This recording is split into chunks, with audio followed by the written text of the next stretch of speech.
বড় পীর আব্দুল কাদের জিলানীর নাম শুনছেন? শুনছেন? উনি একদিন জান্নাতুল বাকি জিয়ারত করতেছেন। ওই রাসূল রওজার পাশে সবচেয়ে বড় গোরস্থান, এর নাম হলো জান্নাতুল বাকি। জিয়ারত করতেছেন, পিছনের কতগুলো মুরিদ বলছে, হুজুর আপনি চোখ বন্ধ করলে দুনিয়ার খবর বলতে পারেন। আপনি একটু চোখ বন্ধ করে দেখেন তো এই জান্নাতুল বাকির কোন জায়গায় ফাতেমার কবর। আব্দুল কাদের জিলানী চিল্লায়, চোখ বন্ধ করলে শুধু দুনিয়ার খবর না, আল্লাহর আরশের খবর আমি জানবার পারি। তুই কি করিস? চোখ বন্ধ করলে খালি দুনিয়ার খবর না, আল্লাহর আরশের খবর আল্লাহ আমাকে জানাই, কিন্তু জান্নাতুল বাকির কোন জায়গায় ফাতেমার কবর আছে এটা আমি বলবার পারবো না। সমস্ত মুরিদ বলে, হুজুর চোখ বন্ধ করলে দুনিয়ার খবর বলতে পারেন, কিন্তু জান্নাতুল বাকির মধ্যে মা ফাতেমার কবর, এইটা কেন আপনি বলতে পারবেন না? আব্দুল কাদের জিলানী বললেন, আমার মা ফাতেমা হলো জোহরা। সমস্ত মুরিদ বলে, হুজুর জোহরা মানে কি? আমার মা বোনদের জন্য ওয়াজটা করতেছি, আপনারাও একটু মনোযোগ দিয়ে শুনবেন, কারণ মা বোনেরা যদি ভালো না হয়, পেটত বাচ্চা উঠে 6 মাস থাকে, স্বামীর কানত ফিস ফিস করে, আমি কিন্তু সিজার করি, আমি কিন্তু সিজার। কি বলবো প্রসবের কথা, মা বিনি সেই ব্যথা কেউ তো বুঝিবে না, মাজন ঠেকিয়া সন্তানের দায়, অকালে মা মারা যায়, কেন সে মায়ের ভক্তি করো না, এমন দরদি হবে কেউ হবে না আমার মা গো। আমার এলাকার যে কয়টা ডাক্তার আছে, একটা ডাক্তারের বউ সিজার করে বাচ্চা হয় না, একটা। আমি এক ডাক্তারকে বললাম, কে ভাই আপনার কয়টা বাচ্চাকে? 2টে। সিজার করে? কি কোন সিজার করে বাচ্চা নিলে মায়েরও ক্ষতি, বাচ্চারও ক্ষতি। আমি বললাম কেন? বলে এই জন্য ক্ষতি হয়, বাচ্চা হওয়ার আগেই বাচ্চা বার করা, বাচ্চা হওয়ার একটা নির্দিষ্ট সময় আছে না, কিন্তু ওর 2 দিন আগে যদি বার করে তাহলে বাচ্চার বিশাল ক্ষতি হয়। বাচ্চা ঘুমের মধ্যে থাকতে পেট কাটা বার করে, ডাক্তারের টেকা খাওয়ার পরে কি হলো, বেকা হয়ে আসে, টেড়া হয়ে আসে। কথা ঠিক, এই কথাগুলো ভয় দেখায়, পেট কেটে টেকা লাই, বাচ্চার ঘুমি ভাঙ্গেনি, 2 দিন পরে দুনিয়াতে আল্লাহর হুকুমে আসবে, সুবহানাল্লাহ। তার আগে পেট কেটে বার করছে, এর কথাই কয় না, ঘুমোতেছে। তখন ডাক্তাররা পাও ধরে ঘুরে, ঘুরাতে ঘুরাতে এখন ভয় ঠেকা। এই যে বাচ্চার মাথা বিগড়ে দিল, এরা আর কোরআনের মাহফিলে বসবে না, এরা আর্জেন্টিনা ব্রাজিল নিয়ে পাগল হবে। কথা ঠিক। আর মায়ের কি ক্ষতি হয় জানেন? মায়ের বাচ্চাদেরও ক্ষতি হয়। মায়ের এই পেট, একটা ভালো মানুষের পেট কাটা, বুঝছেন না কত বড় ক্ষতি হয়। এই জন্য ডাক্তাররা, ডাক্তারের বউ কোনোদিন সিজার করে না, মৌলবীর বাড়িতে কোনোদিন মিলাদ হয় না। আমাদের মতন মৌলবী যারা, এরকে বাড়িতে কিন্তু মিলাদ হবে না, তারা পরের বাড়িতে পড়ে। ধরে খান কথা ঠিক। আর একটা হলো পীরের বউ কোনোদিন মুরিদ হয় না। আপনার খেয়াল করে দেখবেন, বাংলাদেশে যত পীর আছে, একটা পীরের বউ মুরিদ হয়নি, কারণ বউ জানে না আমার স্বামী 1 নম্বর লুচ্চা, মাঝে মধ্যে মুরিদের বইয়ের দিকে চোখ মারে, এই শালার কাছে মুরিদ হবে। তাহলে কয়টা করলাম? একটা হলো ডাক্তারের বইয়ের সিজার লাগে না, মৌলবীর বাড়িতে মিলাদ হয় না, আর পীরের বউ মুরিদ হয় না। একটু মনোযোগ দিয়ে শুনবেন। আব্দুল কাদের জিলানী বল, রে মুরিদেরা, জোহরা মানে যদি জানবার চাও তাহলে শোনো, এশার নামাজ পড়ে হযরত আলী ঘরের ভিতরে, এশার নামাজ পড়ার পরে প্রত্যেকটা পুরুষ মানুষ যাবে ঘরের ভিতরে, এদের আর বাহিরে থাকা যাবে। আল্লাহ রাসূল বলেছেন, এশার নামাজের পরে তোমরা গাল গল্প করবা না, বরং তোমরা ঘরে গিয়ে ঘুমায় যাও। তাহাজ্জুদের মহব্বত, ফজরের জামাত তোমাদের আদায় করা লাগবে। নবীর সাহাবীরা কোনোদিন এত রাত ধরে ওয়াজ করেওনি, শোনেওনি। কিন্তু আমাদের বাংলাদেশের সংস্কৃতি, রাত যত বেশি হবে ওয়াজ নাকি তত ভালো হয়। মানে একটারও ফজর নামাজ পড়ার টেনশন নেই। আপনাদের ফজর পড়ার টেনশন আছে? আছে? আমার এলাকার কোনো মুয়াজ্জিন ওয়াজ শোনে না, কোনো মুয়াজ্জিন ওয়াজ শোনে না। আমি এক মুয়াজ্জিনকে বললাম, কে ভাই বড় বক্তা আছে, চলেন। আমার আজানে আপনারা চেতন পান, কিন্তু আমার চেতন কে করবে? আমি আজান দিলে আপনারা চেতন পান, কিন্তু আমার চেতন কে করবে? আমার জন্য তো কোনো আজান নাই। এজন্য আপনারাই ওয়াজ শোনেন, আমি শুনবো না। কি বুঝলেন? এশার নামাজ পড়ে হযরত আলী ঘরের মধ্যে ঢুইকায় আলহামদুলিল্লাহ, ঘরের মধ্যে ঢুইকায় আল্লাহর প্রশংসা করতেছে, কারণ ঘরও সুন্দর। হাসান হোসেনকে সুন্দর করে সাজায় দিয়া মা ফাতেমা সুন্দরী সাইদা গুইদা বসে আছে। আলী বললেন, ফাতেমা এত সুন্দর করে ঘর সাজায়, তুমি সুন্দরী সাইদা গুইদা হাসান হোসেনকে সুন্দর করে সাজায় দিত, কারণ কি? ফাতেমা বললেন, হাসান হোসেন তোমরা দুই ভাই একটু অন্য ঘরে যাও, তোমার বাবার সঙ্গে আমার গোপন কিছু গল্প আছে। যেই ফাতেমা বলেছে তোমরা দুই ভাই একটু অন্য ঘরে যাও, তোমার বাবার সঙ্গে আমার গোপন কিছু গল্প আছে, হাসান হোসেন মুচকি মুচকি হেসে ঘর থেকে বার হয়ে যায়, কারণ দুইজনে বড় হয়েছে, বুঝবার পারছে মা যখন আমাদেরকে বের করে দেয় বাবার সঙ্গে গোপন কিছু গল্প করবে, তার মানে বোঝা গেল মা সাইদা গুইদা বাবার সঙ্গে ভালোবাসা করবে। সুবহানাল্লাহ। নবীর সুন্নত কি জানেন? বাচ্চার বয়স যদি 2 বছরের বেশি হয়, ওই বাচ্চাকে ঘরে থিয়া বউ আদর করা যাবে না। কয় বছর? 2 বছরের কম থাকলে, বাচ্চা ঘর থাকলে কোনো সমস্যা নেই, আপনি বউ আদর করেন, চুমা খান, পাড়ে ফেলে দেন, বাচ্চা খালি দেখবি কিন্তু বুঝবার পারবে। যখনই 2 বছরের বেশি বয়স হবে তখনই বুঝবার পারবে। ওই বাপের সামনে উঠে কিছু না বললেও বেড়ে এসে বলবি আব্বা তাই মা ধরে ধরছিল, পাড়ে ফেলবে, এ কথা বলতে পারে। এটা হাসির কথা না ভাই, এটার নাম ইসলাম রে। নিজের হালাল বউকে 2 বছর বাচ্চার সামনে আদর করা যাবে না, এটার নাম হলো ইসলাম। আর আমাদের বাংলাদেশে 14 ফেব্রুয়ারি কাতি মাসে কুত্তের মতন যেখানে সেখানে দোলা লাগবে, জোরে কথা আসিতেছে 14 ফেব্রুয়ারি। কিরে তারাশের যুবকেরা, এই যারা বিয়া করছে একদমই 14 ফেব্রুয়ারি পালন করে না, কারণ তারা জানে প্রতি রাত্রি আমাকে 14 ফেব্রুয়ারি, জোরে কথা ঠিক কিনা? মাসে খালি কয়দিন আমরা পারি না। আমার মা বোনের একটু মনোযোগ দিয়ে শুনবেন। হাসান হোসেন 2 ভাই যখন বাইরে গেল, এমন সময় ফাতেমা দরজা বন্ধ করে দেয়। যেই দরজা বন্ধ করেছে, হযরত আলী মাথার টুপি খুলেছে, বাচ্চা 2টারে বের করে দিয়া বউ যখন দরজা বন্ধ করে, তখন স্বামী বুঝবার পারে কি পারেন না? আপনি কি মনে করতেছেন? দরজা বন্ধ করে তখন স্বামী বুঝবার পারে না? সন্তানকে বাইর করে তো দরজা বন্ধ করলো, কি হবে? বুঝবার পারতেন? আমি যত বড়ই হুজুর হই, শোনেন, বাড়ির যে বউকে যদি বলি প্রতি মিনিটে 500 টাকা করে দেবো, 10 মিনিট অশোনা, আর বউ নিজে এসে টুপি খুলে ভাগটা বাদ দেন, যা করে করছেন, জনগণ আপনার চিনি না, তাই আপনার অশোনা। আমি চিনি না, কিসের ওয়াজ? 1 লাখ ল্যাব গরম হচ্ছে না, ওয়াজ করতেছে। যেই মাত্র দরজা বন্ধ করেছি, হযরত আলী মাথার টুপি খুলে ফাতেমাকে যখন 2খানা হাত বাড়ায় দেয়, এমন সময় ফাতেমা দৌড়ে এসে স্বামীর বুকে মাথা রেখে ছোট বাচ্চার মতন কান্দে। আলী বলে, ফাতেমা মন করে কেন কাঁদতেছ?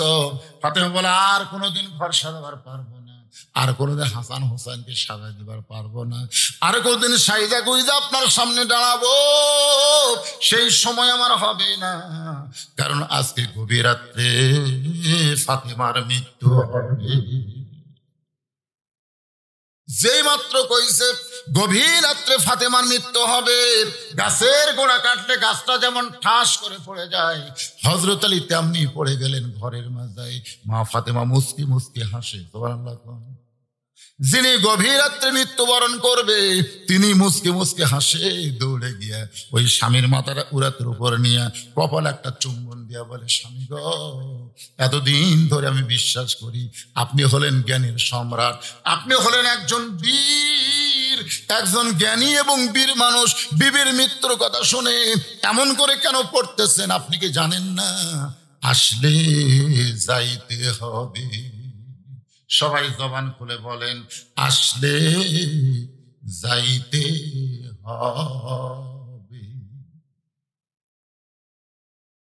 আপনারা কারা এ দুনিয়াতে থাকার জন্য আইছেন? বন্ধ থাকবেন না যাবেন? একটা গান আছে আব্দুল আলিমের, শুনছেন? কোন বনেরই পাখি তুমি, আইলারে কোন বনে, আবার কোন বনেতে যাইতে হবে পড়ছে নাকি মনে? মনে পড়ে না ভাই রে, মনে পড়ে না।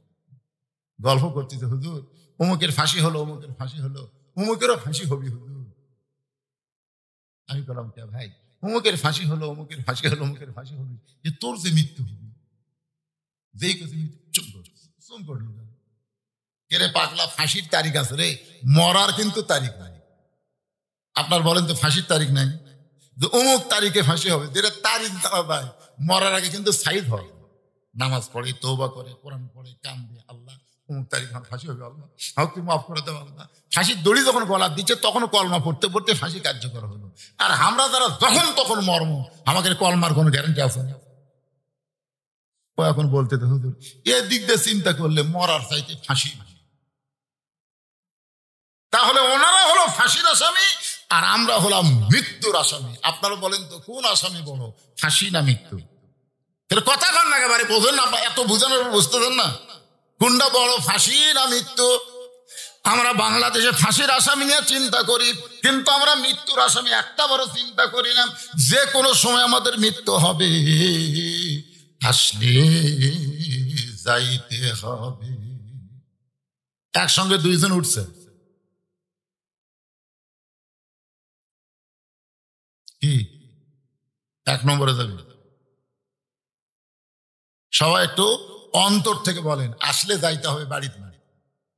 এখানে এসেছেন বাড়িতে যাবে, এমন একজন লোক হিম্মত করে বলেন তো হুজুর আমি এখান থেকে বাড়ি যাবই, বলেন একটা লোক হিম্মত করে বলেন। তাহলে সেই গ্যারান্টি যদি না থাকে, এত অন্যায় অবিচার জুলুম আমরা কেন করতেছি ভাই? কেন আমরা এরকম করতেছি? 100 টাকা দিয়ে 10 টাকা বাড়তি খাই, হাই রে সুদের ব্যবসা চলতেছে। আমি হাদিস পড়ে দেখলাম যে সব গুনাহ আল্লাহ তওবা করলে মাফ করবে, কিন্তু যারা সুদ খাচ্ছে এরা তওবা করলেও আল্লাহ মাফ করবে। এরকে ভাগ্যে তওবা কবুলের সম্ভাবনা নাই। সাহাবারা বললেন ইয়া রাসূলুল্লাহ, যারা সুদ খাইছে তাদের তওবা করলেও কেন আল্লাহ মাফ করবে না? আল্লাহ নবী বললেন যাদের কাছ থেকে সুদের টাকা নিছে তাদেরকে ফেরত দেওয়ার পরে তারা যদি মাফ করে তারপরে আল্লাহ তার তওবা কবুল করবে। এখন আমাদের বাংলাদেশ সুদ কম না বেশি? মনে হয় আপনাকে লাগাত নাই, কেবল আল্লাহর বান্দার একটু মনোযোগ দিয়ে শুনবেন।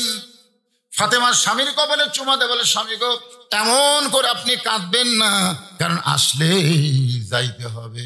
আমি পর্দানিশী ফাতেমা সবসময় আল্লাহর কাছে বলেছি, আল্লাহ আমার মৃত্যুটা তুমি পর্দার মধ্যে দিও। আল্লাহ আমার দোয়া কবুল করেছে। আজকে গভীর রাত্রে আমার মৃত্যু হবে। আমি মরে যাওয়ার পরে আমার 3টা চাওয়া আপনার পুরা করা লাগবে।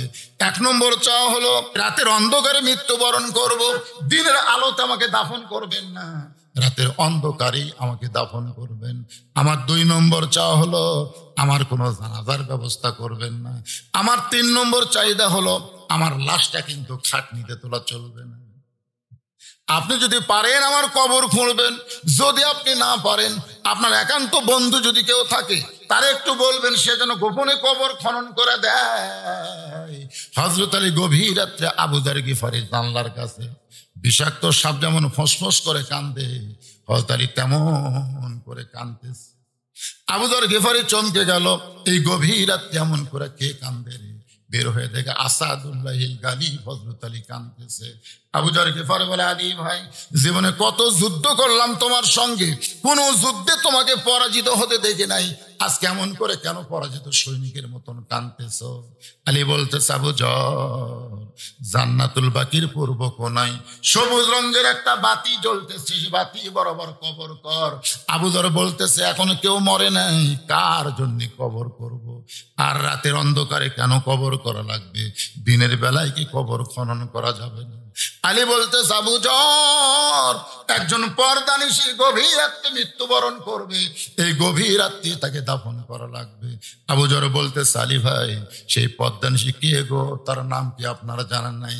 আলী বলতেছে, আবু যর 6 মাস আগে আমার হাসান হোসাইন নানা হারাইছে, আজকে গভীর রাত্রে মা হারাবে। আবু যর বলতে সেটা হতে দেওয়া যায় না। এখন পর্যন্ত হাসান হোসেনের চোখের পানি শুকে নাই, সব সময় চোখ দিয়ে পানি পড়ে। রাস্তার মধ্যে কারো পাইলি বলে আমার নানা কোথায়, তোমরা কি বলতে পারো?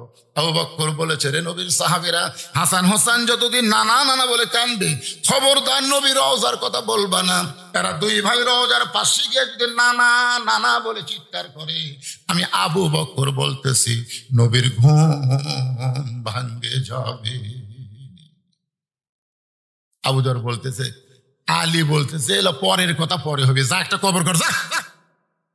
আবু যর কোদাল নিয়ে কবর খুঁড়তে গিয়ে দেখে সবুজ রঙের একটা বাতি জ্বলতেছে, যেই বাতির কোনো তার নাই, কোনো সুইচ নাই।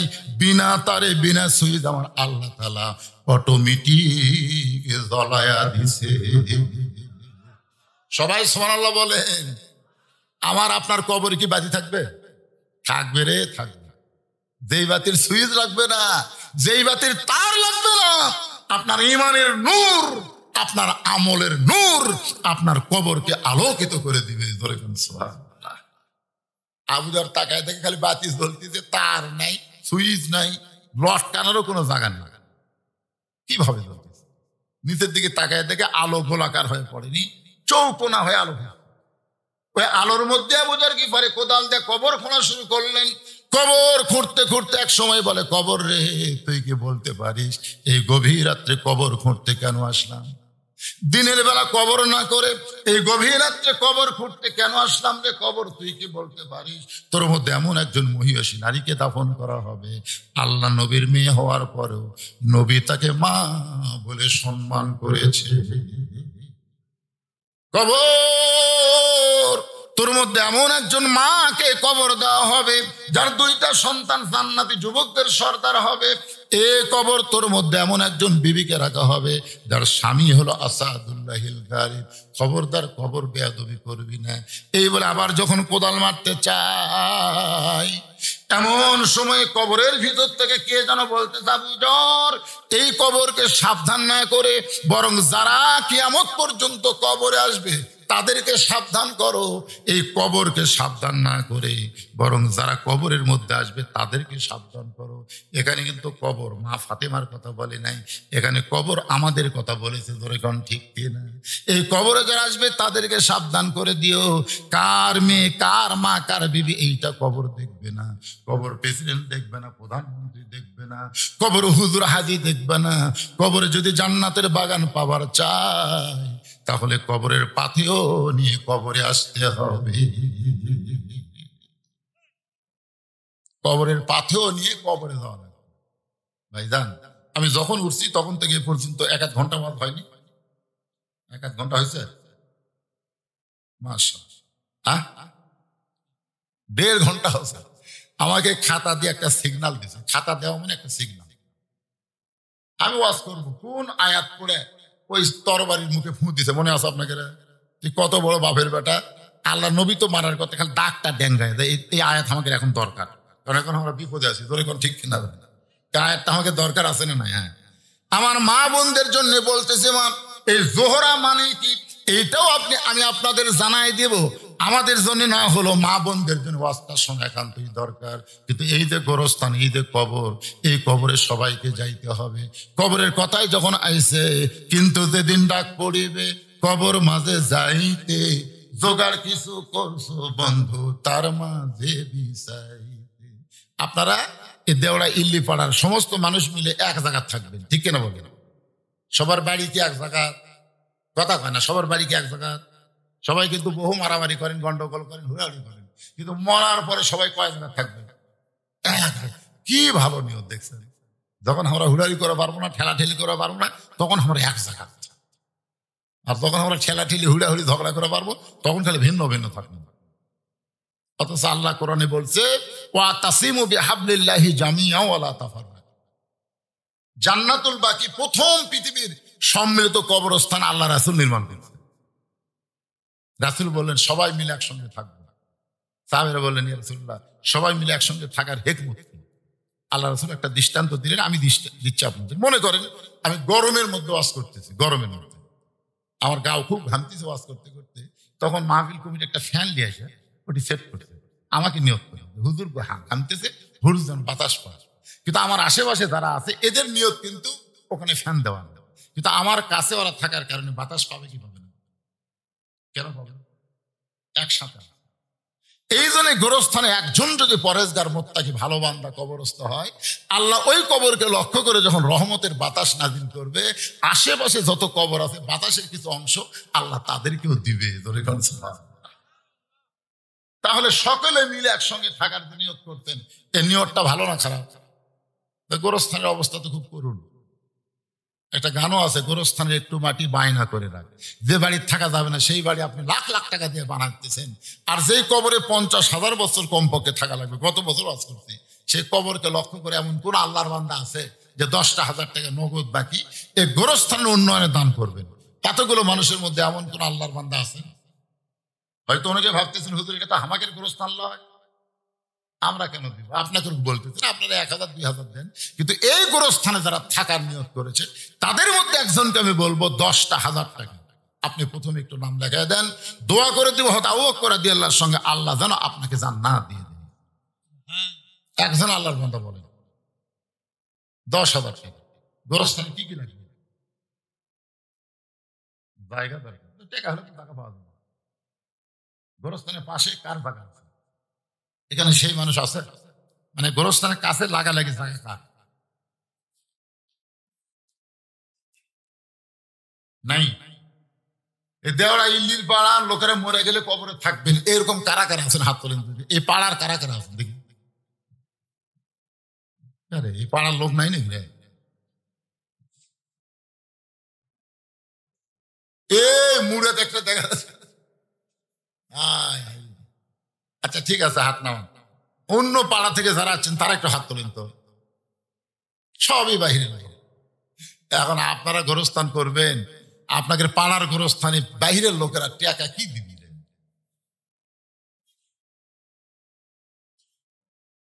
কাগজ কলম নিয়ে যাচ্ছেন কার জন্য? না আপনার যদি মনে করেন বাদ দেবো,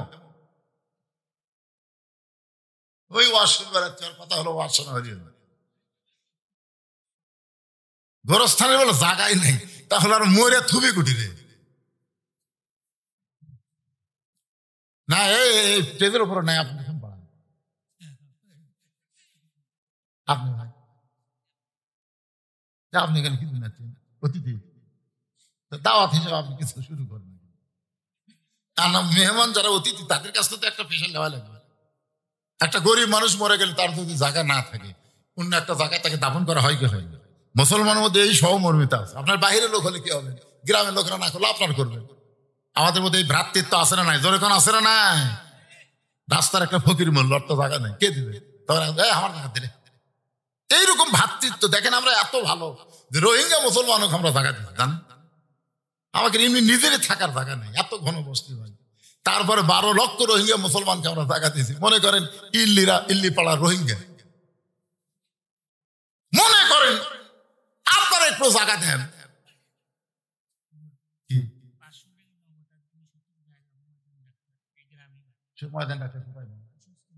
আগে পাওয়া গেছে 2% জায়গা নগদ 500 টাকা দিচ্ছে। 2% জায়গার দাম কত হইল? না না, কত দাম? কি মাশাআল্লাহ, বিশাল দাম। আমি চাইছি 10,000 টাকা দিয়ে। আমার মন খুবই ছোট রে। আমি বলছি 10,000 টাকা কে দিবেন? এটি 2% জায়গার দামই 60,000, কমসে কম 60,000। আমি চানো 10 উপর মারলো 50। দিল্লি পাড়ার লোকেরা রোহিঙ্গা ভাই, বাবা রোহিঙ্গা ভাই, আমি কথা উইথড্র করে নিলাম।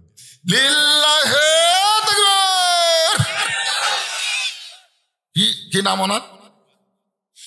ময়দান আলী। নগদে 500 টাকা, 2% গোরস্থানের জায়গা দলিল করে দিবে। অসুস্থ মানুষ, তার জন্য আমরা দোয়া করব, আল্লাহ তাকে পুরাপুরি সুস্থতা দান করুন। আমিন আমিনো আমিনো আল্লাহ আমিনো। দানকারীর জন্য হও তুমি জান্নাতের জামিন। আমার ভাই দান দিলেন, নাম কি ভাই? শাহিন আলম আমার ভাই 1000 টাকা নগদে করছে দান। আজকের মাহফিলের মেহমান, আল্লাহ তার দান কবুল করেন। আল্লাহ নেক নিয়ত নিয়ে আসো। এ ভাই ওঠেন না ভাই রে, এই সোনার ভাই ওঠেন না, আমি আবার ওয়াজ করবো, ভাই 10টা মিনিট একটু আদায় করি। 10টা মিনিট আদায় করে দেবেন না আপনারা? 1.5 ঘন্টার বেশি ওয়াজ করলাম, 10টা মিনিট গোরস্থান উন্নয়ন করবেন। বুঝতেছেন না? দেওয়ালে বিরক্ত হয় না? আপনার একজনের ওটা দেখে কেউ যদি ওঠে, আপনি যে উঠলেন, এখানে দেখেন যে বাড়ি থাকতে পারবো না সেই বাড়ি আমরা এত টাকা খরচ করি রে, আর যেখানে থাকা লাগবে তার জন্য একটু চাচ্ছি আপনাদের কাছে। আনোয়ার হোসেন এই গ্রামের লোক দেখছেন, বাহিরের অতীতে আনোয়ার হোসেন ইল্লিপাড়ার গোরস্থানের জন্য 2000 টাকা নগদে করছে দান। আনোয়ারের দানকে আল্লাহ কবুল করেন, আল্লাহ নেক নিয়ত নিকাশা করা আল্লাহুম্মা আমিন। আপনাদের মধ্যে এমন কেউ নাই? 500 করে দেন। বাইরের লোকেরা চাইছেন বেশি, চাইলে আপনার জুলুম মনে করবেন। 500, 1000 যেটা পারেন আল্লাহর রাস্তায় একটু দেন দেন।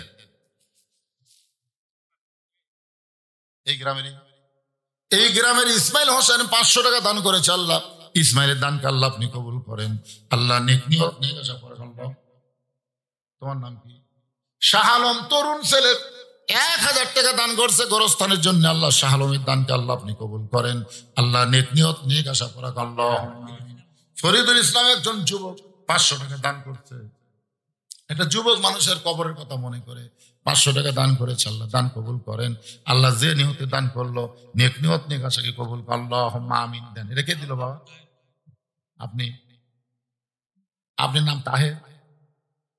আবু তাহের বাবা যে আমার না ভাই হবে, আবু তাহের ভাই আমার 2000 টাকা দান করেছে, কারণ জাকিরের চাচা তার ভাই হচ্ছে। আল্লাহ 2000 টাকা দান করেছে, আল্লাহ তার দানকে কবুল করেন আল্লাহুম্মা আমিন। ভাইজান দেরি করেন, এই ইল্লিপাড়ার লোকেরা যারা দিবেন তাড়াতাড়ি দেন তো। লোকজনের একটু বাইর থেকে কষ্ট করে আইসে ওয়াজ শোনার জন্য, দেন তাড়াতাড়ি দেন। 10 মিনিটের মধ্যে দেওয়া শেষ করে। নগদ বাকি যে না পারবেন, কাগজ কলম আছে তো, যদি নগদ না পারেন বাকি দেন। মাশাআল্লাহ, একটা জামাই পাওয়া গেছে। ফরিদুল ইসলাম এই গ্রামের জামাই, শ্বশুরের গ্রামের গোরস্থানের নগদে 2 টাকা 10 টাকা দান করেছে।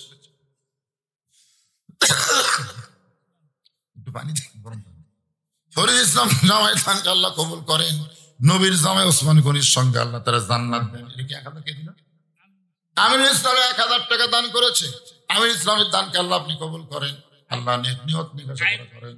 আইজউদ্দিন সবাই দান করতেছে ইনশাআল্লাহ, আমি মনে করছি দান করবেন। আইজউদ্দিন 2000 টাকা দান করেছে, আইজউদ্দিনের দানকে আল্লাহ কবুল করেন, আল্লাহ নেক নিয়ত নিকাশা করেন আল্লাহুম্মা আমিন। কিন্তু 2% জায়গা দিল ময়দান আলে, আর কেউ নাই আশেপাশে, আর জায়গা কারো নাই। দেন সবাই একটু জায়গা দেন, জায়গা লাগবে। ইউসুফ আলীর যুবক 500 টাকা দান করেছে, ইউসুফের দানকে আল্লাহ আপনি কবুল করেন, আল্লাহ নেক নিয়ত নিকাশা করেন আল্লাহুম্মা আমিন। কবুল করো মোদের কামনা, দানকারকে দিবেন জান্নাত, আল্লাহ নিরাশ করবেন না। উজ্জ্বল, আল্লাহ তোমার বান্দা 2000 টাকা দান করেছে, আল্লাহ দানকে কবুল করেন।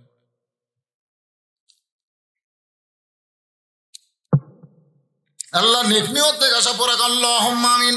আল্লাহর একজন পাগল 300 টাকা দান করছে, আল্লাহ দানকে কবুল। এই ইল্লিপাড়ার যুবকেরা এই ভিতরে গামছা নিয়ে যাও, যাও রুমাল নিয়ে যাও, গামছা নিয়ে যাও। যিনি যা পারে অল্প সহায়তা আদায় করে বাকি কথা বলা লাগবে বাবা। যিনি যা পারে সবাই আল্লাহর রাস্তায় দেন ভাই। 10, 20, 50, 100 যে যা পারবেন আল্লাহর রাস্তায় দান করবেন। গোরস্থান এটা কে 2000 কে দিল? কোরবান আলী আমার ভাইজান 2000 টাকা নগদ করছে দান, সহ সভাপতি, আল্লাহ দানকে কবুল করেন। সাইফুল ইসলাম এই গ্রামে বাড়ি 1000 টাকা দান করেছে, আল্লাহ সাইফুলের দানকে আল্লাহ আপনি কবুল করেন। কি নাম? হ্যাঁ, আব্দুল বাসেদ। আল্লাহ যে জমির উপর মাহফিল হচ্ছে আব্দুল বাসেদ গোরস্থানের জন্য 1000 টাকা দান করতে, আল্লাহ কবুল করেন। ছোট্ট একটা মানুষ, ছোট্ট একটা বাচ্চা, বাইজিদ বোস্তামি, মাশাআল্লাহ বাইজিদ বোস্তামি, আল্লাহর ওলি বাইজিদ বোস্তামি নামে নাম 500 টাকা দান করছে, আল্লাহ কবুল করেন। আল্লাহ তোমার একজন বান্দা 200 টাকা দান করছে, আল্লাহ কবুল করেন। কেরে চাদরলে ভিতরে ঢুকতে কি হয়? একজন ওঠেন না তো, একজন ওঠেন না। এই যে 1.5 ঘন্টা ওয়াজ করলাম, একটা লোক ওঠেনি, খালি 2টা লোক পেশা করে গেছে, আর কলজা ভরে গেছে ভাই। এখন ওঠেন কেন? দান চাল ওঠেন কেন? দান হচ্ছে আখিরাতের প্রতি বিশ্বাস বাড়ায়। আপনি যেটাই দিবেন আখিরাতের প্রতি আপনার ইয়াকিন বেড়ে যাবে। একজন বয়স্ক মানুষ 500 টাকা দান করতে, আল্লাহ দানকে কবুল করেন। আব্দুর রাজ্জাক 200 টাকা এক মন ধান কেবল বাকি দিল। ধান ধান দেন না কেন? ধান বেচা গোরস্থানে জায়গা হবে, আল্লাহ আমাদের মধ্যে বরকত দিয়ে দিবে। আব্দুর রাজ্জাক 200 টাকা 1 মণ ধান করছে দান। আব্দুর রাজ্জাকের দানকে আল্লাহ আপনি কবুল করেন। কবুল করো মোদের কামনা। দানকারীকে দিবেন জান্নাত, আল্লাহ নিরাশ করবেন না। লা ইলাহা ইল্লাল্লাহ। আমির হোসেন 1 মণ ধান। আমির হোসেনের নাম লোক 1 মণ ধান, বাকি 500 টাকা নগদ 500 টাকা করছে দান। আমিরের দানকে আল্লাহ আপনি কবুল করেন। আল্লাহুম্মা আমিন। মকসুদ আলী 1000 টাকা 1 মণ ধান। এভাবে দেন, ধানও দেন টাকাও দেন। মাশাআল্লাহ। আল্লাহ আল্লাহ রে, সিটা বাদান দেবেন না, মাজরা পোকা দান ধরে না, ধর ধাপটা দান পড়ে না। আল্লাহ 1000 টাকা 1 মণ ধান করছে দান, আল্লাহ কবুল করেন। যুবক বাবা মারা গেছে, যুবকের বাবা মারা গেছে, বাবার রুহের মাগফিরাতে 500 টাকা দান করেছে। আল্লাহ বাবার কবরকে জান্নাতের টুকরা বানান। তোবাজ্জল হোসেন 500 টাকা দান করেছে। আল্লাহ দানকে কবুল করেন। আল্লাহ নেক নিয়ত নেক আশা পূরা করেন। আল্লাহুম্মা আমিন। সকলে একটু জমে দিয়ে বসেন, ফাঁকা জায়গাটা একটু জমে বসেন ভাই, একটু সামনের দিকে আসেন, জমে বসেন আর জিকির করেন লা ইলাহা ইল্লাল্লাহ। সবাই জিকির করেন, জিকির করতে সবাই জিকির করেন।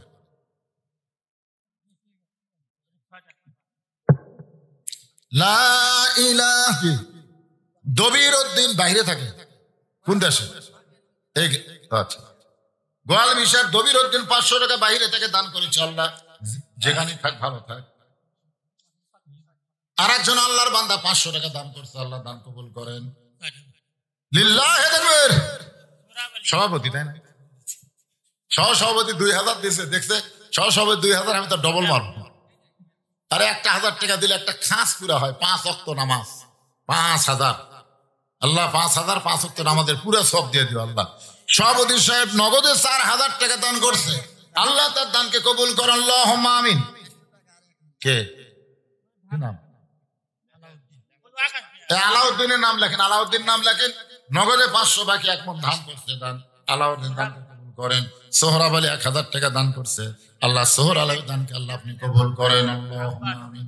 আব্বাস 500 টাকা দান করছে। আল্লাহ আব্বাসের দানকে কবুল করেন। আব্দুল আলী 500 টাকা দান করছে। আল্লাহ কবুল করেন। শফি 1000 টাকা দান করছে। আল্লাহ কবুল করেন। নাম মনে নাই, আল্লাহ 500 টাকা দান করলো। আল্লাহ কবুল করেন। আল্লাহুম্মা আমিন। আমজাদ হোসেন 500 টাকা দান করছে। আল্লাহ কবুল করেন। 1 মণ ধান দেও, আবাদ করে না। তোমাদের মতো নিয়ম জেনারেশন না দিলে বুড়ারা তো দেবে না।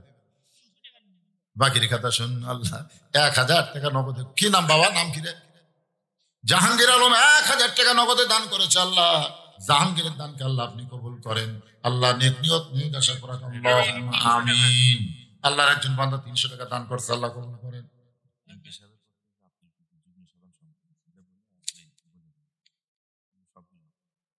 এমপি সাহেবের প্রতিনিধি, উনি কত দিয়েছেন? আব্দুল কুদ্দুস, উনি 1000 টাকা দিয়েছেন। সবগুলোই বলা লাগবে, বলতেছে। জুড়ান 500 টাকা দান করছে। আল্লাহ জুড়ানের দানকে কবুল করেন। আব্দুল আদিস সংসদ সদস্য, উনি নগদ দিয়েছেন, না বাকি 5000 সব বাকি। মোহাম্মদ মনিরুজ্জামান উপজেলা চেয়ারম্যান 2000 টাকা। আনোয়ার খাঁ ভাইস চেয়ারম্যান 1000 টাকা। খলিলুর রহমান সাংগঠনিক সম্পাদক 1000 টাকা। আব্দুল্লাহ হিল কাফ বাকি সাবেক চেয়ারম্যান 1000 টাকা। শফিউল ইসলাম পশু ডাক্তার 1000 টাকা। আব্দুল কুদ্দুস যুগ্ম সম্পাদক 1000 টাকা। পরকার দুটা নগদ দিছে, 2 জন 2000 টাকা দান করছে। আল্লাহ কবুল করে। আল্লাহুম্মা আমিন। আমরা আজ যেগুলো বাকি, সেই বাকির একজন হিন্দু আমার কাছে দোয়া চাইছে। একটা হিন্দু, হুজুর আমার জন্য দোয়া করে। একটা হিন্দু যদি মুসলমানের কাছে দোয়া চায়, কি দোয়া করবেন? সামাতে আব্দুল সামাদ 1000 টাকা দান করছে। আল্লাহ কবুল করে। ভাইজান আপনারা জানেন, একটা হিন্দু যদি আপনার কাছে দোয়া চায়, কি দোয়া করবেন? হ্যাঁ, দোয়া নাই, দোয়া করবেন আল্লাহুম্মা ইহদিনাস সিরাতাল মুস্তাকিম। যারা বাকি দান করছে তাদের জন্য কি দোয়া করবেন যদি না দেয়?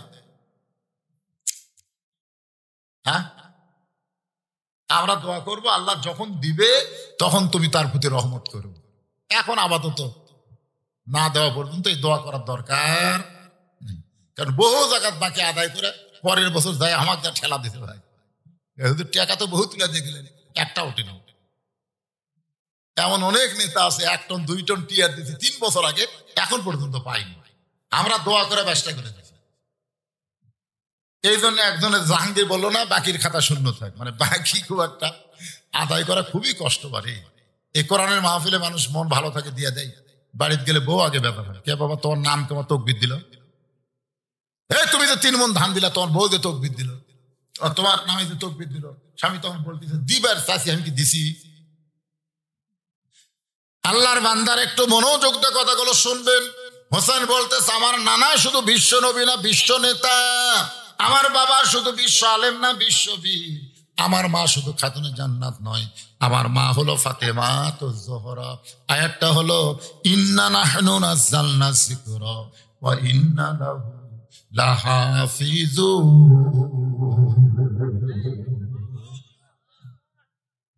এই কোরআন আল্লাহ জিকির হিসাবে নাজিল করেছে। এখানে জিকির মানে উপদেশ। ধরে কোন জিকির মানে কি? হ্যাঁ কথা কোন জিকির মানে কি? এতক্ষণ পর্যন্ত আমি যতটুকু ওয়াজ করলাম এই ওয়াজের মধ্যে উপদেশ আছে না নাই? হ্যাঁ উপদেশ আছে। সবচাইতে বেশি উপদেশ হচ্ছে মরার কথা, মরা মরা, এটা হলো সবচাইতে বড় জিকির। মরবরে ওই লোকটার খারাপ কাজ করতে পারবে না। আপনি দিনে রাসূল বলেছেন দিনে যদি 70 বার সে মরার জিকির করে, মরার কথা মনে করা মানে জিকির করা, তাহলে সেই ব্যক্তির দ্বারা কোনো অন্যায় কাজ হবে। আর যে ব্যক্তি মরার কথা ভুলে যায় সেই লোকটাই কিন্তু মানুষকে হুমকি দেয়, হুমকি ধামকি। আমাকে দেশে আসে না নাই, আমাকে চিনিস, আমাকে চিনিস, খালি ঘুরে আসাই তোকে সাইজ করে, খালি ঘুরে আসাই তোকে সাইজ করে। কোথায় যাচ্ছে? বগুড়া যাচ্ছে, 5 ফেরে হুমকি দিয়ে বগুড়া যাচ্ছে, ঘুরে আসায় সাইজ করবে, কিন্তু কাহালু 4 মাথার ভুটভুটির সাথে অ্যাক্সিডেন্ট হবে। অ্যাম্বুলেন্স করে হাসপাতাল নিয়ে গেছে, তার কাছে ঘুরে এসে সাইজ করবো, 250 গ্রাম আঙ্গুলে দেখবার গেছে, হাত পা সব ব্যান্ডেজ করা হচ্ছে। তো বলতে ভাই আঙ্গুর খা রে, আঙ্গুর খা, তুই তো ঘুরে যায় আমার সাইজ করে চাইলি, তোর খবর কি? মানে আসলে মরার কথা খেয়াল নেই তো, কখন কার কি হবে। এই যে মোটর সাইকেলে আপনারা আইসেন, আসেননি? এই কথা কোন আসেন নাই? হঠাৎ জাতিকে একটা কিছু হতে পারে, এই জন্যে বিসমিল্লাহি মাজরিহা মুরসাহা ইন্না রাব্বিলা গাফুরুর রহিম। কেরে মোটর সাইকেল চালক, এই দোয়া জানো?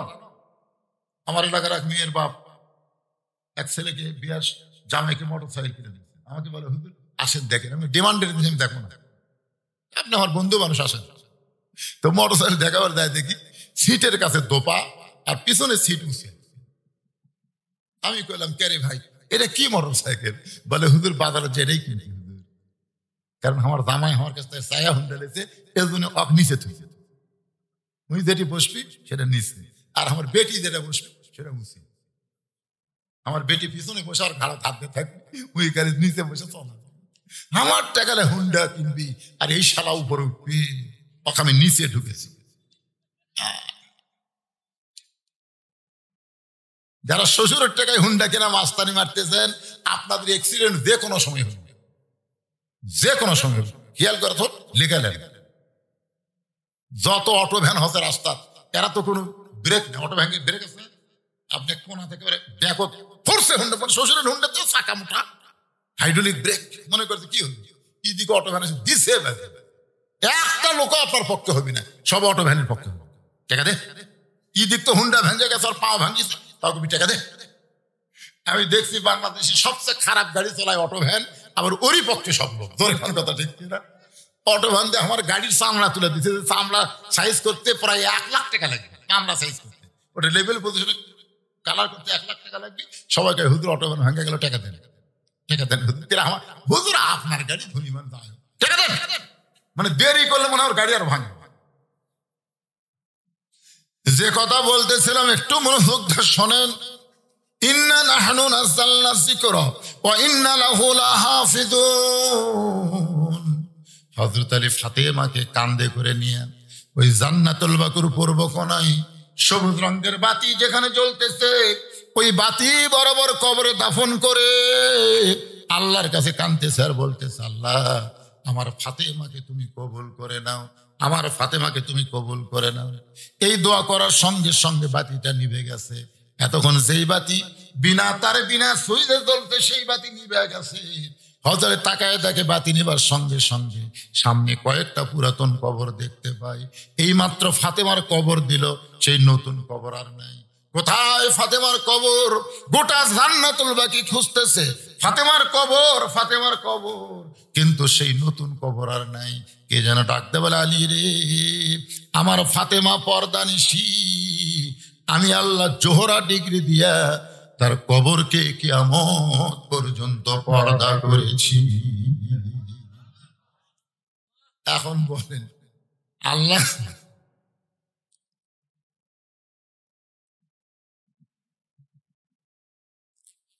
এখন আপনাদের কাছে জানতে চাচ্ছি জোহরা মানে কি? আমার মা বোনেরা শোনেন, জোহরা মানে হলো মুনি মুক্তা। আপনারা বলেন তো, মুনি মুক্তা কি প্রকাশ্যে থাকে না গোপনে থাকে? এ কথা কয় না, গোপনে। আচ্ছা, আপনাকে এলাকার যদি মাইকিং করে যে তারাস কলেজ ময়দানে একটা বকরির প্রদর্শন হবে, একটা বকরি। তারাস কলেজ ময়দানে কি দেখাবি? একটা বকরি, একটা ছাগলের প্রদর্শনী হবে। আপনারা বলেন তো লোকজন যাবি? কিন্তু বকরি দেখার জন্য তারাসের কলেজ যা লাগবে। আমাকে রাস্তাঘাটে কত বকরি ঘুরতে ভ্যাবা করতেছে, ধরে কোন কথা ঠিক কিনা? আর যদি বলে একটা হরিণীর প্রদর্শন হবে, একটা হরিণীর প্রদর্শন হবে, মানে যাবে না? যাবি কে যাবি না? কোনোদিনও দেখিনি চ দেখে। আপনারা বলেন তো হরিণ দেখার জন্য কেন যাবে? কেন? হরিণ পর্দার মধ্যে থাকে, জঙ্গলের মধ্যে থাকে, ওর প্রতি মানুষের আকর্ষণ বেশি। আর বকরি রাস্তাঘাটে দেরি সেরি ভ্যাবা করতেছে, ওর প্রতি মানুষের আকর্ষণ আছে। তাহলে বেয়া পর্দায় নারী যারা বকরির মতন, তার কথা কোন কিসের মতন? এদের প্রতি আকর্ষণ। আর পর্দানিশী নারী যারা বনের হরিণী, তারা আপনারা বলেন তো হরিণীর নাভি দিয়া যেইটা বের হয় সেইটার নাম কি? কস্তুরী, মৃগ নাভি। হরিণী নাভি থেকে যেটা বের হয়, সেই সুগন্ধ। পর্দানিশীর পেট থেকে যে সন্তান বের হয় তার খালি সুগন্ধ। আপনি যাই দেখবেন, কথা শুনবেন ভালো লাগবে, সালাম ভালো লাগবে, ব্যবহার ভালো লাগবে, কোনোদিন কারোর সঙ্গে ঝগড়া করবে না, খালি সুগন্ধ। আর বকরির পাশা দিয়ে যেটা বের হয় সেটা কি? কথা বল না কেন? সুগন্ধ না দুর্গন্ধ? বেপর্দা নারীর পেট থেকে যেগুলা মাল বাড়াবি, সন্ত্রাসী করবি, গাঁজা খাবি, হিরোইন খাবি, সবই তো ঠিক। আপনারা বলেন তো ইয়াজিদের মায়ের নাম কি? ইয়াজিদের মা আছে না নাই? দরকার আছে না নাই? হোসানের মায়ের নাম কি? ও বাবা, হোসানের মায়ের নাম ফাতেমা পর্দানিশী। আর ইয়াজিদের মায়ের নাম হলো লাইসা বিনতে সাইবা। লাইসা বিনতে সাইবা, সাইবার মেয়ে হলো লাইসা। 5 জায়গার বিয়ে হয়েছে, কোন জায়গার স্বামীর ঘর করেনি। পরে সাইবা আবু সুফিয়ানকে বলতে, তো আবু সুফিয়ান ভাই, তোমার মাবিয়ার সঙ্গে আমার মেয়েটার বিয়ে দিবার চাই, বিনিময়ে অনেক টাকা ডিমান্ড দিব। এখন মাবিয়া টেকার লোভে, আবু সুফিয়ান টেকার লোভে মাবিয়ার সঙ্গে লাইসার বিয়ে হয়। লাইসার মাবিয়া মুয়াবিয়া সাহাবী মিলনের মাধ্যমে যে মালটা বার হসে, সে মালের নাম হলো ইয়াজিদ। আজকে যারা জোর করে ক্ষমতা দখল করবার চায়, ভালো মানুষকে হত্যা করে ক্ষমতার রাস্তা পাকা করবার চায়, বুঝবেন তারা হলো ইয়াজিদ মার্কা। ধরকাম কি মার্কা?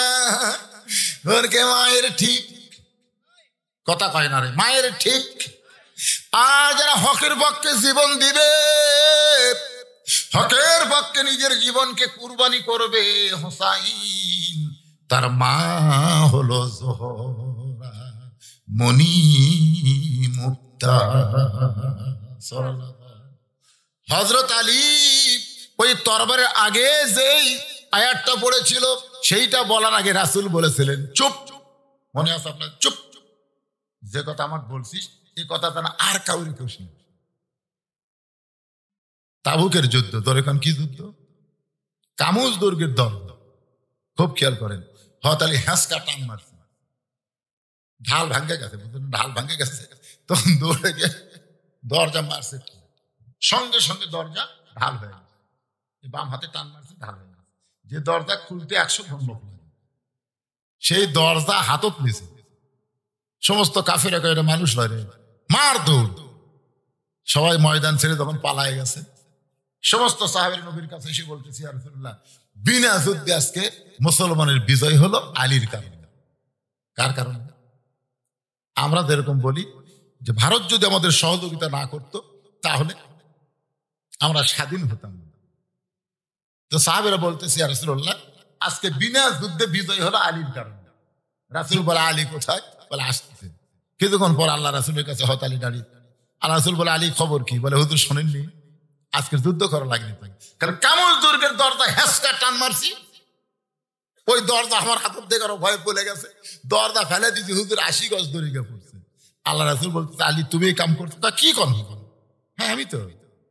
আল্লাহ রাসূল আলী চিন্তা ভাবনা করে সত্যি তো, বিশ্বাস যদি না হয় চলেন চলেন। নবীর সঙ্গে আলী গেছে, আলীর সঙ্গে নবী গেছে। আল্লাহ রাসূল বলতে যা দরজা কোথায়? কয়েছে দরজা হয়তো আলী দরজা কাছে দরজা এরকম তুলবার চাই, নিজেই লড়ে কিন্তু দরজা লড়ে না। আবার দরজা হ্যাঁচকা টান দেয়, নিজে নড়ে কিন্তু দরজা নড়ে না। আলী কান্দের বলে রাসূলুল্লাহ এমন কি হলো? রাসূল বলে তোমার কি মনে নাই আলী, তুমি সেই দিন বলেছিলে আমি মারি নাই? আমি বলেছিলাম চুপ। আমি সেই দিন তোমাকে বলতে পারতাম কিন্তু বলি নাই, কারণ আল্লাহ পাক আমাকে জানাইছে আসাদুল্লাহিল গালিবের জীবনে এমন একটা ঘটনা ঘটবে যেটা তার ঈমানকে বাড়ায়া দিবে। আরে রে, সেই দিন তুমি খালি আমরের ঘাড়ত খালি ঠেকা ছিলা, কাম করছে কে? আল্লাহ। আজকে যখন তুমি আল্লাহ রাহে যুদ্ধ করতেছিলা তখন আল্লাহ তোমার সাথে আছে, এই জন্য তুমি দরজা টান মারছো তোমার হাত দিয়ে, তোমার হাতের সাথে আমার আল্লাহর কুদরতি হাত আছে পাগল। তুমি যখন দরজা ফেলা দিছে তখন তোমার হাতের সাথে আল্লাহর হাত আসলে 80 গজ দূরে পড়ছে। এখন লড়াবার পারতেছে না, মানে এখন আল্লাহ তোমার সাথে নাই, তুমি একলা হয়ে গেছে। তো যারা প্রকৃত মুসলমান তারা একলা কোনো কাজ করতে পারবে না, তাদের সঙ্গে কেউ না থাকলেও আল্লাহ থাকে। ফাযকুরুনি আযকুরুকুম, দরে কোন সুবহানাল্লাহ। এখন আপনারা শোনেন কোন দোয়া পড়েছে। যে দোয়াটা পড়েছে এটা আসলে দোয়া না, এটা হলো আয়াতুল কুরসি। ধরো আয়াতের নাম কি? 5 ওয়াক্ত নামাজের সালাম ফেরা। আপনারা 5 ওয়াক্ত নামাজ পড়েন? 5 ওয়াক্ত নামাজের সালাম ফিরাইয়া আয়াতুল কুরসি আপনারা পড়বেন 5 বার। দৈনিক কয়বার? 5 ওয়াক্তে 5 বার যদি কেউ আয়াতুল কুরসি পড়ে, রাসূল বলে আল্লাহ তাকে 5টা পুরস্কার দেবেন। 1 নম্বর পুরস্কার হলো তাদের মৃত্যু ঈমানের সাথে হবে। 2 নম্বর পুরস্কার হলো তাদের কবরের সওয়াল জবাব আল্লাহ সহজ করে দেবেন। 3 নম্বর পুরস্কার হলো কবরের কোনো আযাব তার দেহ স্পর্শ করবে না। 4 নম্বর পুরস্কার হলো হাসরের ময়দানে আল্লাহ তার সহজ হিসাব দিয়ে 5 নম্বর পুরস্কার বিনা হিসাবে তাকে জান্নাত। আপনার বাড়িতে চুরি হয়, ডাকাতি হয়, ইন্দুর মাঝে মধ্যে ঢুকা ডিস্টার্ব করে, আয়াতুল কুরসি পড়ে পানি ছিটাই দিলে চোরের বাপ তো ফোন নেই, দরজা খোলা থাকলেও চোর মনে করবি আজকে চেতনা চেতনা, তাছাড়া এমনি দরজা খুলে তো আসলে মাশাআল্লাহ রে, যে জহুরার ওয়াজ করতেছি রে, সেই জহুরা খাতুন নগদ 302 শতক জায়গা এই গোরস্থানের জন্য দান করে দিল। জায়গা গোরস্থান কাছেই বদলে মাশাআল্লাহ। তাহলে যাক আজকে একটা কাম হলো, 4 শতক হয়ে গেল। 4 শতকে কমপক্ষে 40টা কবর হলো। 2 বছরের মধ্যে আর জায়গা লেগেছে কড্ডি মরবি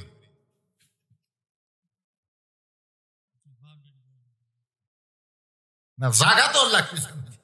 এখন বাউন্ডারি করা লাগবে, কারণ কবরের উপর যেন শিয়াল কুত্তা মারামারি না করে। কোন কথা ঠিক কিনা?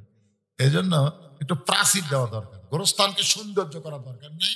আল্লাহ রাসূল বলেছেন কবরের উপরে কোনো ইমারত করা যাবে না, তবে কবরস্থানকে সুন্দর রাখার জন্য বাউন্ডারি দেওয়া যাবে, যেন জীবিত মানুষ গোরস্থান থেকে চিন্তা করে এখানে হামাকে আশা লাগবে। দরকার কথা ঠিক কিনা? কবর মুছে দেওয়া যাবে না, কবর কিন্তু ধরে রাখা লাগবে। এই জন্য গোরস্থানে প্রাচীর লাগবে। তা আপনারা প্রাচীরের জন্য গ্রামের লোকেরা চেষ্টা করবেন। আল্লাহ পাক আজকে আমাদের সকলকে ইমানে আমলে কবুল করুক। সকলে বলে আল্লাহুম্মা আমিন। ভাইজান ইস্তেগফার করে আস্তাগফিরুল্লাহ রাব্বি মিন কুল্লি জামবি ওয়া তুবু ইলাই লা হাওলা ওয়ালা কুওয়াতা ইল্লা বিল্লাহিল আলিয়্যিল আযীম। আল্লাহুম্মা আমিন। আল্লাহুম্মা আনতাস সালাম ওয়া মিনকাস সালাম তাবারাকতা ইয়া যাল জালালি ওয়াল ইকরাম। আয় আল্লাহ, আমি অসুস্থ মানুষ, দীর্ঘ 2 ঘন্টার বেশি সময় আলোচনা করলাম। আল্লাহ তোমার কোরআনের জিকিরকে নিয়ে আল্লাহ মেহেরবানি করে আজকের মাহফিল আমাদের সকলের হিদায়াতের জন্য, নাজাতের জন্য, জান্নাতের জন্য কবুল করো। এই মাহফিলের শুরু থেকে শেষ পর্যন্ত যতটুকু আলোচনা হয়েছে আল্লাহ, এর মধ্যে যদি ত্রুটি হয়, ভুল হয়, মাফ করে দিও। এর যা হাদিয়া মঞ্জুর করো, সোনার মদিনায় নবী পাকের রওজা মুবারকে কবুল করে নিও। তামাম আম্বিয়ায়ে কেরাম, আসহাবে কেরাম, তাবিনে কেরাম, তাবা তাবিনে কেরাম, তামাম পৃথিবীর মাটির নিচে যত মুমিন মুমিনা শুয়ে আছে আল্লাহ সকলের আরওয়াহ পরে হাদিয়া কবুল করো। এও দেওরা ইল্লিপাড়া গোরস্থানে যত মুর্শিদা শুয়ে আছে আল্লাহ সকলের কবরকে জান্নাতের টুকরা বানায় দাও। আল্লাহ আমরা যারা হাত তুলেছি আল্লাহ আমাদের জনম দুঃখনী মা, জনম দুঃখনী মা যাদের কবরে গেছে আল্লাহ মেহেরবানি করে মায়ের কবর জান্নাতের টুকরা বানায় দাও।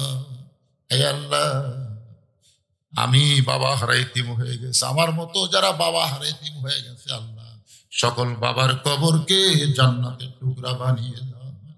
আমাদের দাদা দাদি নানা নানি আত্মীয় স্বজন শ্বশুর শাশুড়ি যাদের কবরে গেছে আল্লাহ কবরবাসীদের মাফ করে দাও। আল্লাহ কে কোন নিয়তে হাত তুলেছে আল্লাহ সকলের নেক নিয়ত নেক আশাকে তুমি কবুল করো। আল্লাহ আল্লাহ আমি গুনাহগার বলে দোয়া ফিরে দিও না আল্লাহ। এতগুলো মানুষের মধ্যে যার দুই হাত তোমার পছন্দ হয় সে দুই হাত তুমি কবুল করে নাও আল্লাহ। আল্লাহ আমার মা বোনদেরকে কবুল করো, পর্দানশী কবুল করো, ফাতেমার মতো জোহরা ডিগ্রি অর্জন করার তৌফিক দাও আল্লাহ। আল্লাহ আজকের মাহফিলের সম্মানিত সভাপতি, সহসভাপতি, প্রধান অতিথি, বিশেষ অতিথি আল্লাহ তুমি কবুল করো। নগদে বাকিতে আজকে যারা দান করেছে আল্লাহ সব দানগুলো জান্নাতের বিনিময় হিসেবে আল্লাহ তুমি কবুল করে নাও আল্লাহ। আল্লাহ আমি গুনাহগার বলে দোয়া ফিরে দিও না আল্লাহ। আল্লাহ যেদিন আমাদের মৃত্যু হবে দিনটা যেন জুমার দিন হয়, মাসটা যেন রমজান মাস হয়, ইমানের সাথে ইজ্জতের সাথে মুসলমান হয়ে এ দুনিয়া থেকে যেন আমরা বিদায় নিতে পারি আল্লাহ তুমি কবুল করো। কত মানুষের জানাজার নামাজ আমি পড়াইছি, এই দুই হাতে কত কবরে মাটি দিয়েছি, একদিন আমরা সবাই মরে যাব।